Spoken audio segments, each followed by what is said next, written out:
Tamara, thank you for showing up at this Fire Talk video. I'm so happy to see you. It is so great to be here. It's like, and I think, and thank you for coming to the chatbot conversation we had with Janice That was earlier. so much fun. That was so much fun. So I've been itching to ask you a couple of questions, but first, tell us a little bit about who are you and what do you do for who right now?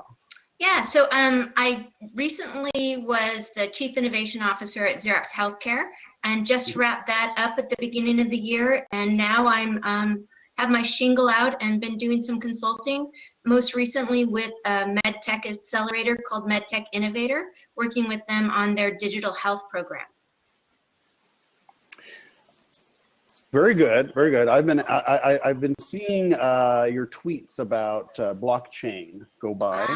And so, you know, you can take it however you want, but my question is you know, how can we use blockchain to upset the apple cart in a good way? In a good way, yeah. So, my understanding of blockchain really posits that it should be able to help us with our interoperability.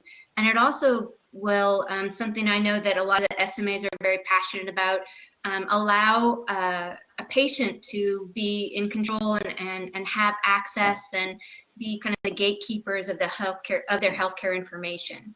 I think the big question that at least is on my mind, and I hope to get some answers out at HIMSS, Chuck, is whether it's ripe, this technology is ripe for commercialization. Gartner recently posted, I think at the end of 2016, that it was at the peak of inflated expectations. And so there are a lot of naysayers that just say that this is 5 to 10 years out. And I'm hoping to spend some time talking with experts and talking with some startups as well as large companies to figure out whether we're really going to see something come to market within the next year or so. And that reminded me of the video of Seth Godin that Michael forwarded, and he had 3 questions, and one of the first question was, "Who are you upsetting?" Right. So, what do you have any thoughts on who blockchain is upsetting? Oh my goodness! Blockchain is upsetting what I call all the middlemen in healthcare. So what blockchain is really about, it's about creating trust between 2 parties. And if we think about healthcare, we're really rife with all these people that are between the 2 parties in any healthcare transaction, right? There are, if you think about claims processing, there are all these clearinghouses that sit between the payer and the provider.